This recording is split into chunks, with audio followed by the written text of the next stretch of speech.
Twongeye twagarutse ni ibisanzwe ku Ncungu TV, twabazaniye umutumirwa nk'uko mumubona kuri kamera zacu. Reka azabibwire maze akomeze n'ikiganiro yabazaniye. Karibu cyane, wibwire abo ugiye kuganiriza maze ukomerezeho n'ikiganiro. Ni karibu mzee.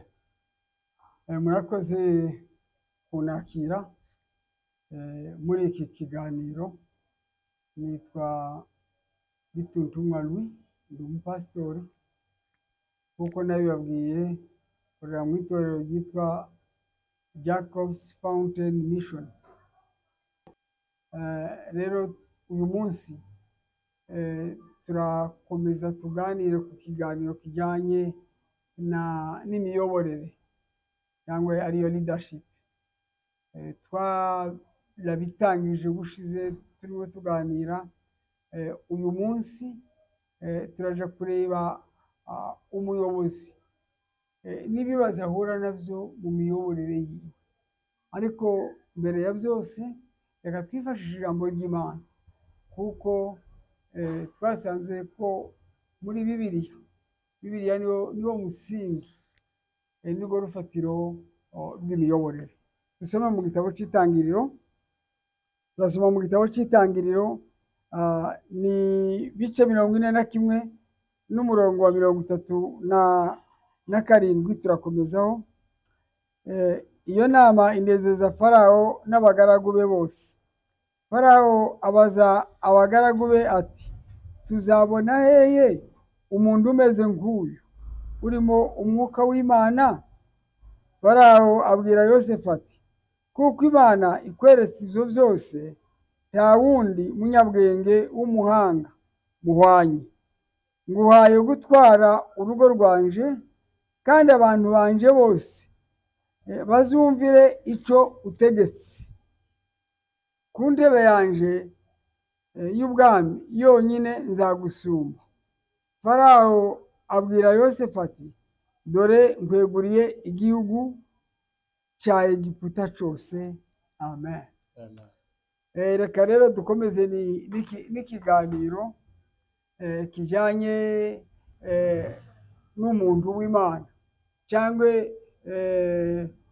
umuntu uri mu buyobozi, umuntu ufashe intebe yo kuyobora, koba mu nzego za politiki, koba mu mashyirahamwe yandi, koba mu itorero. Uyu muyobozi agenda ahura n'ibibazo. Ikintu cya mbere tujya kureba ku byo dusomye, turareba umuhamagaro, uburyo umuntu ahamagarwa, agahamagarirwa umurimo agiye gukora. Turaja kureba ibibazo bitatu cyangwa ingingo zitatu zijya kudufasha cyane muri iki cyigisho. Umuntu tugiye kuvugaho ni Yosefu. Turareba umuhamagaro wiwe wamugejeje mu rwobo, bamuta mu rwobo. Icyo ni kimwe. Turongera kureba ukuntu yagiye muri gereza. Icyo ni icya kabiri. Icya gatatu turaja kureba uburyo yazamuwe. Abantu benshi baca muri izo nzira zitatu. Yosefu ni mwene Yakobo, kuri wa mugore wiwe Rasheli. Uyu mugore Rasheli niwe Yakobo yakunze mbere, ariko amaze kumukorera imyaka 7 bamuheza Leya. Nanone ntiyanyurwa kuko yari yakunze Rasheli, arongera amukorera indi myaka 7. Yabyaye abana 2, uwitwa Binyamini n'uwitwa Yosefu. Yosefu niwe mukuru, Binyamini niwe muhererezi, kandi niwe bucura bwa Yakobo.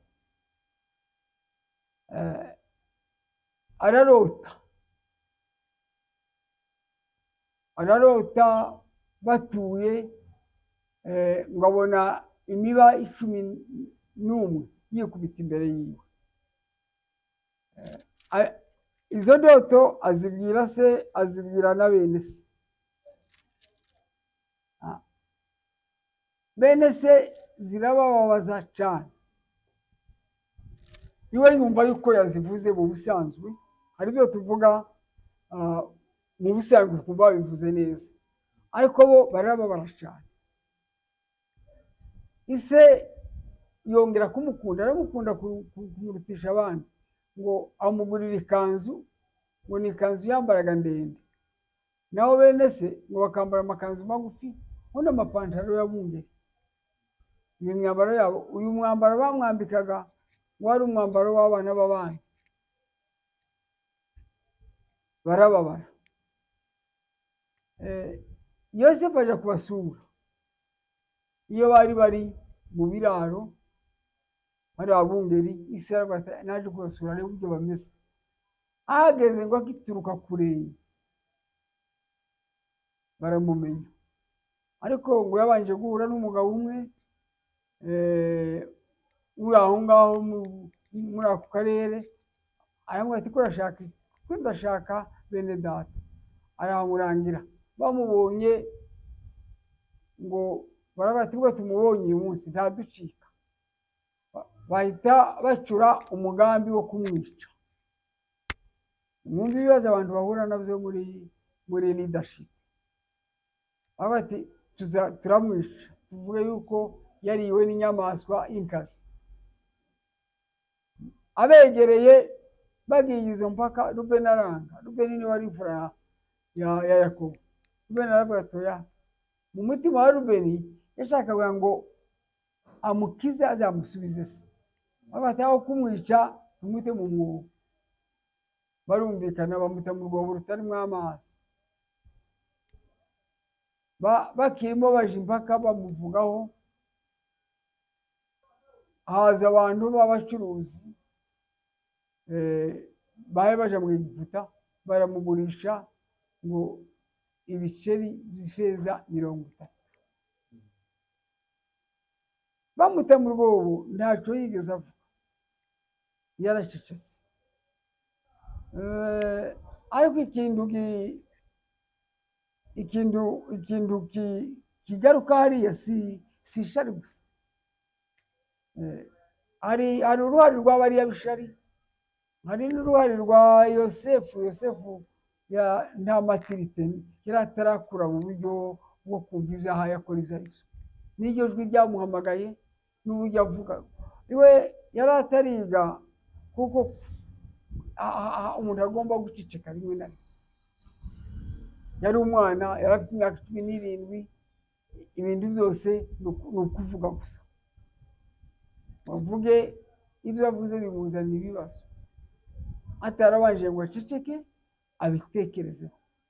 Ndagira ngo icyo kintu ku bantu bagenda bahamagarwa n'Imana, bakorera Imana, kirahari, n'ubu kirahari. Ndagira ngo muri ibihugu dutuyemo ubona bashyira abantu ku mafishe kugira ngo abantu bamubone bose, atashobora no gusubiza ibibazo baje kumubaza. Akiri muto agakunda kuba ikirenga, kumenyekana. Umuntu ntashobora kubimenya neza, ariko ushobora kubona muri Yosefu hari akantu kamwe gasa na orgueil, kandi ko kuvuga ngo njyewe nabonye ibi, njyewe meze gutya. Icyo ni ikintu cy'umuntu ku giti cyiwe wahamagawe ugiye gukora umurimo, ariko ugomba kwigishwa. Buriya Yosefu yagombaga kubona abantu bamutreninga, bakamwigisha, bakamufasha. Ko Bibiliya ivuga ngo muze mwubaha abababanjirije, muze mwubaha ngo ababigishije kera. Niko ijambo ry'Imana rivuga. Bariya abanzi ni abantu bari bababajwe na promotion n'ibyiza by'uriya muntu. Nibo barababara, n'ubu barahari muri leadership, abanga icyiza. Kenshi abantu hari ubwo batoranya ibibi, iyo babwiye ngo nibatoranye, bashobora gutoranya ibibi bakareka ibyiza. Igihe cya Yesu bagiye kumwica, Pilato yabajije abantu, kuko Pilato wacaga imanza, abaza abantu ngo baraba na Yesu ninde tubafungura, tubabohorere umwe muri abo. abantu bari bati twebwe turashaka Baraba. Baraba yari umubandi, yari ruharwa. Yesu twari tugeze ahantu muri gereza, aja muri gereza. Mwumve ingorane ziba muri leadership. Mushobora gutekereza kuri Mandela. Mandela wafunzwe iriya myaka yose 27 ari muri gereza kubera leadership yaje mu ntambara. Leadership buri gihe usanga irimo intambara. Yosefu kuko muri we harimo umwuka wa leadership, ntabwo yigeze acika intege. Umvishe uko yabwiye umuntu ibibazo yari afite, inzozi yarose arazimusobanurira, arasohoka nk'uko twabivuze. Aramubwira ati uzanibuke. Ntiyashotse amwibuka vuba. Muri leadership hari igihe kimwe abo twagiriye neza baza batwibagirwa, bakabanza bakatwibagirwa bakatureka, ariko habaye ikibazo aja kwibuka ko hari umuntu wogikemura. Icyo nicyo cyatumye ava muri gereza. Baja kumushaka. Farawo ategeka ko baja kumushaka kuko ibintu byari byamuguye. Abantu bafite leadership nziza bafasha abantu.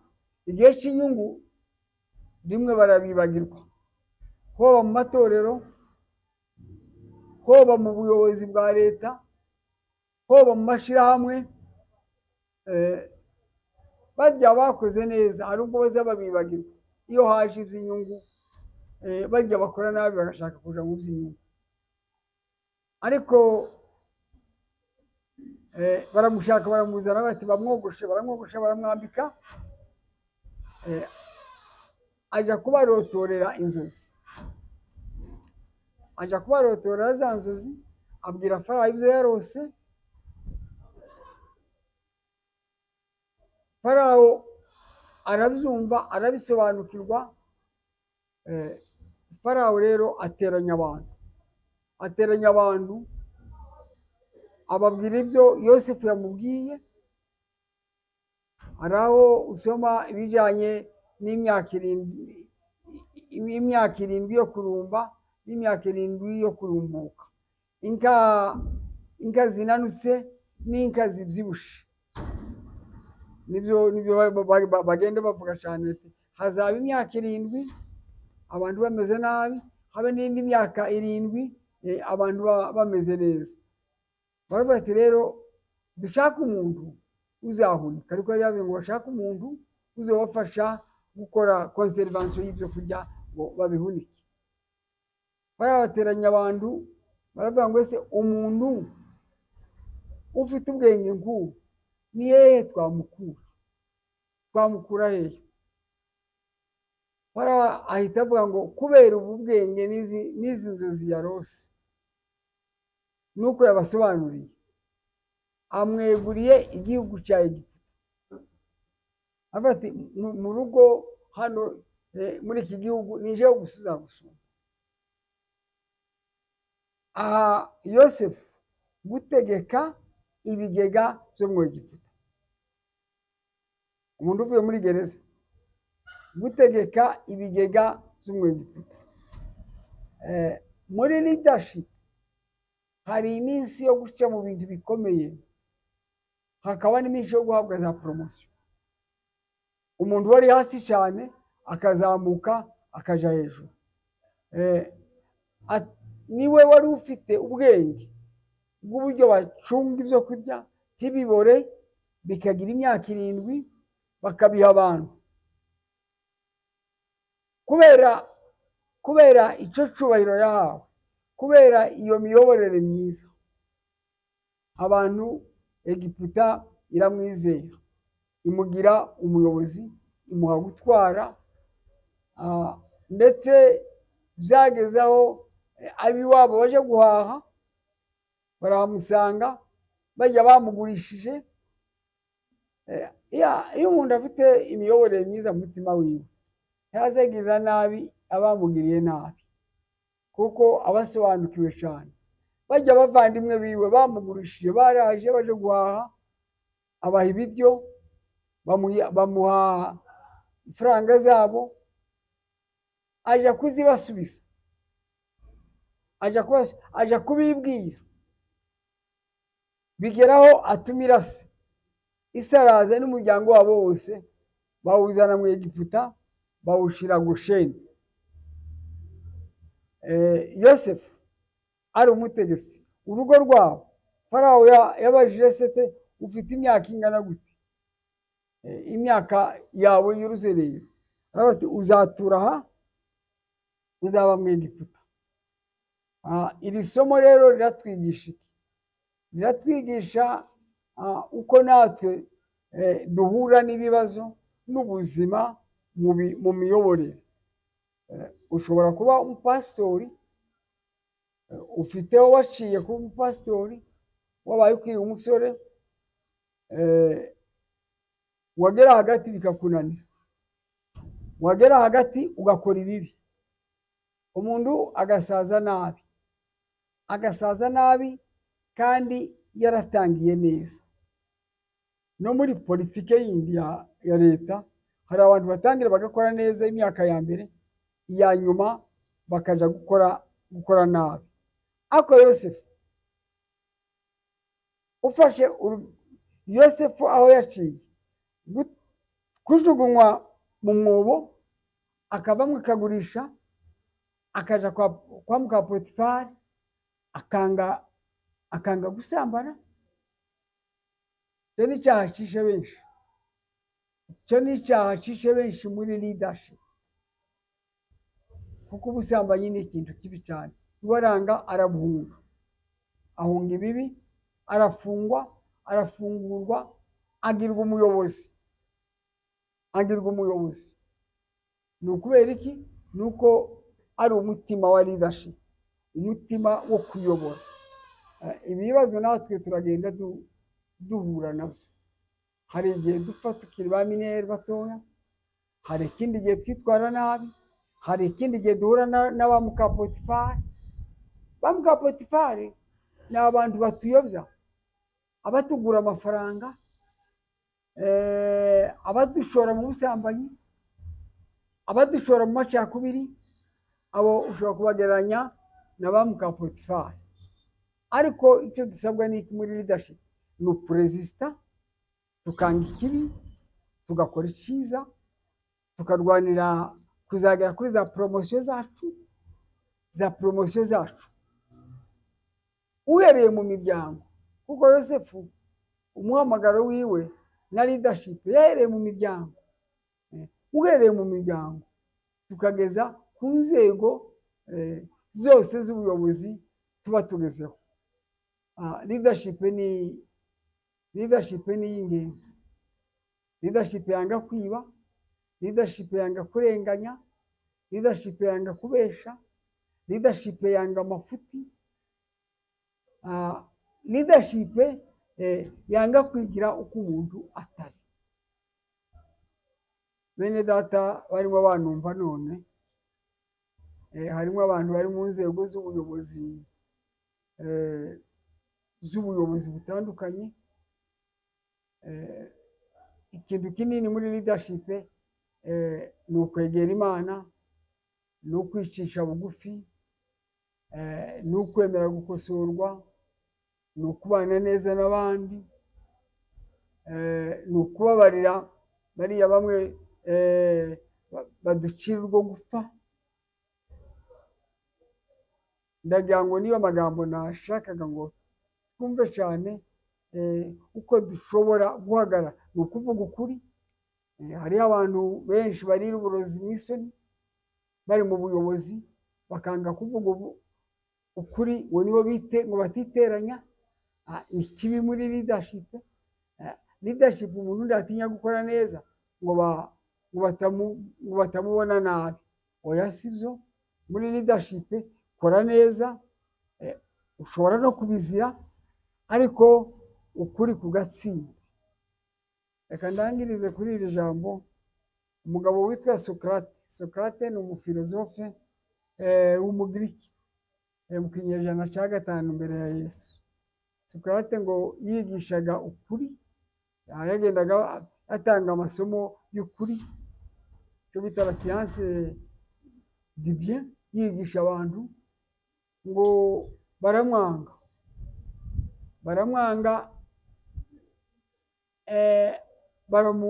bamugirira nabi, baramufata ngo bamwice, bamuha isimusiga. Abasore baragumuka ngo bamurwanire, Sokrate aranga, aravuga ngo nubwo banica njyewe ukuri, ibyo navuze, ukuri kwanjye ntikushobora gupfa, ukuri kwanjye ntikopfa, umuco wanjye ntiwopfa, nimureke banisha, ariko ibyo navuze bizagumaho. Tugomba kwemera gutakaza rimwe inyungu mbi kugira ngo leadership yacu ibe ifite agaciro. Ni nacyo Imana idushakaho. Rero murakoze.